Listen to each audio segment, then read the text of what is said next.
La combustión es... Bueno, antes de hablar de la combustión, es bueno tener en cuenta a un científico famoso, el cual contribuyó en gran medida al estudio de este fenómeno. Estamos hablando de Antoine Laurent Lavoisier, quien es considerado el fundador de la química moderna. Él nació el 26 de agosto de 1743 en París, Francia. Dentro de sus primeros trabajos se encuentra el probar la transmutación y la conservación de la materia. En 1770 había gente que aún se aferraba a la idea griega sobre los elementos y que la transmutación era posible, ya que el agua se había convertido en tierra al calentarla por mucho tiempo. Al hacer un experimento hirviendo agua en un matraz donde se mantenía toda la materia y el matraz devolvía el vapor de agua, notó que en efecto aparecía sedimento y el peso se conservaba, pero al remover el agua se dio cuenta que el peso del recipiente era diferente.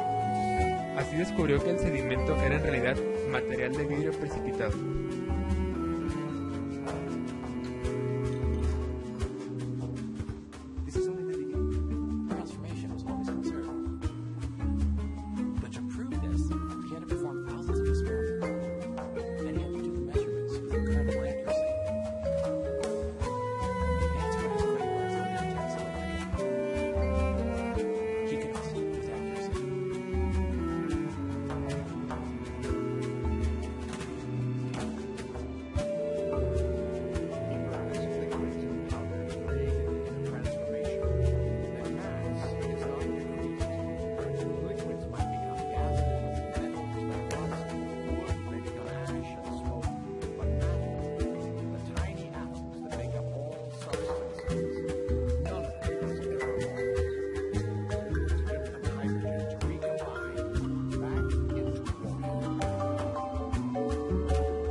Él se interesó en la combustión, ya que era uno de los grandes problemas de la química en aquel entonces.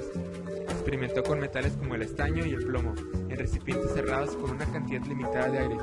Incluso en conjunto con otros científicos calentaron un diamante hasta que desapareciera, encontrando grandes restos de carbono y demostrando así que el diamante es una forma de carbono.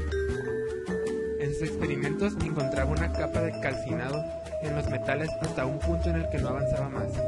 En ese entonces existía la teoría de flogisto, la cual afirmaba que todos los materiales contenían una sustancia llamada flogisto, la cual se consumía durante el proceso de combustión. Los flogistas afirmaban que el aire había consumido todo el flogisto del material. Curiosamente, el calcinado pesaba más que el propio metal. Al pesar todo el recipiente con el metal, el peso era el mismo que antes de iniciar el experimento, por lo que se dedujo que el metal ganó peso al calcinarse parcialmente y que algo en el recipiente lo perdió. Cuando Lavoisier abrió el matraz se comprobó que el matraz ganó peso y que la calcinación no era la pérdida de flogisto, sino la ganancia de aire. Así Lavoisier formuló una nueva explicación sobre la formación de metales a partir de sus menas. Una mena es la combinación de un gas y un metal. Al calentarse con carbón se forma dióxido de carbono y dejaba solo al metal. Esta teoría podía explicar los cambios de peso durante la combustión. En el caso de la madera, a diferencia de los metales, se desprendían gases los cuales se liberaban a la atmósfera y las cenizas que quedaban eran más ligeras que la de la madera. Pero si se quemara en un espacio cerrado, conservando las cenizas, vapores y aire restante, se mantendría el peso original. Lavoisier notó, en efecto, que si en el curso de los experimentos se tenían en cuenta todas las sustancias que tomaban parte en la reacción química y todos los productos formados, nunca habría un cambio de peso o bien de masa. Así fue como Lavoisier enunció una de las leyes más importantes de la química, la ley de la conservación de la masa, la cual sostiene que la materia no se crea ni se destruye, solo se transforma, piedra angular de la química en el siglo XIX. Aún después de este descubrimiento, Lavoisier no quedó conforme, ya que no todo el aire se combinaba de esa manera, solo lo hacía una quinta parte. ¿Pero por qué? Lavoisier propuso que el aire no era una sustancia simple, sino una mezcla de gases en proporción de 1 a 4. Solo una quinta parte era la que participaba dentro de la combustión. Fue Lavoisier quien le dio a este gas el nombre de oxígeno, que en griego significaba productor de ácidos. Su idea era que el oxígeno no era necesario para todo ácido, cosa que después fue corroborada que era un error. Las 4/5 partes restantes del aire eran un gas diferente, el cual llamó azoe o bien sin vida. pero este nombre fue reemplazado posteriormente por nitrógeno, lo cual significa que forma salitre. Una reacción de combustión es una reacción en la cual la sustancia reacciona con el oxígeno, por lo general con la liberación de calor y luz, para producir una flama.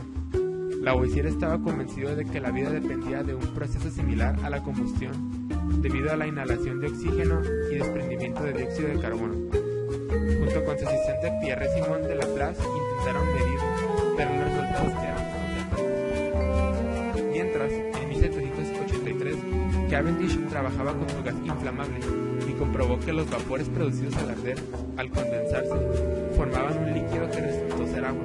Este experimento fue crucial para contrarrestar la teoría griega de los 4 elementos, al demostrar que el agua era una combinación de dos gases.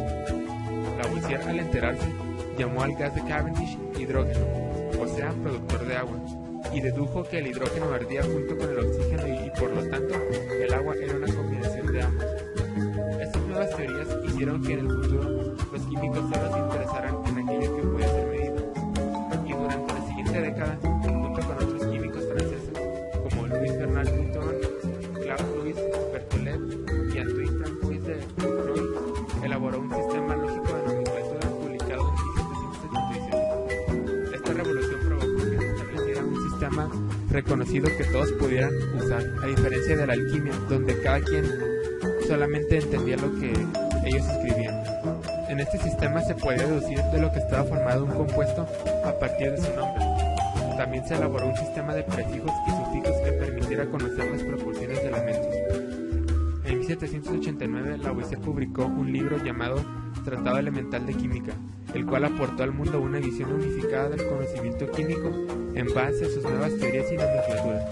Este fue el primer texto moderno de la química. El libro también incluía una lista de todas las sustancias consideradas elementos en aquel entonces, con un total de 33, solo teniendo errores en dos sustancias, las cuales eran la luz y el calórico. Los otros 31 elementos incluían sustancias conocidas desde hace mucho tiempo y aquellas descubiertas recientemente. A estas nuevas teorías hubo oposición, en especial por partidarios del flogisto, pero otros lo aceptaron con entusiasmo. El mismo año en que se publicó el libro de Lavoisier, triunfó la Revolución Francesa y ejecutaron en la guillotina a todos los funcionarios que lograron aprender. Uno de ellos era Lavoisier. Así, en 1794, uno de los más grandes químicos fue asesinado innecesariamente en lo mejor de su vida. Basta un instante para cercenar esa cabeza y quizá un siglo no baste para producir otra igual, dijo Joseph Lagrange, el insigne matemático. Lavoisier es universalmente recordado en la actualidad como el padre de la química moderna. En conclusión, podemos decir que muchos de los hallazgos referentes a la combustión se lo podemos atribuir a Lavoisier, así como la mayoría de las bases de la química moderna.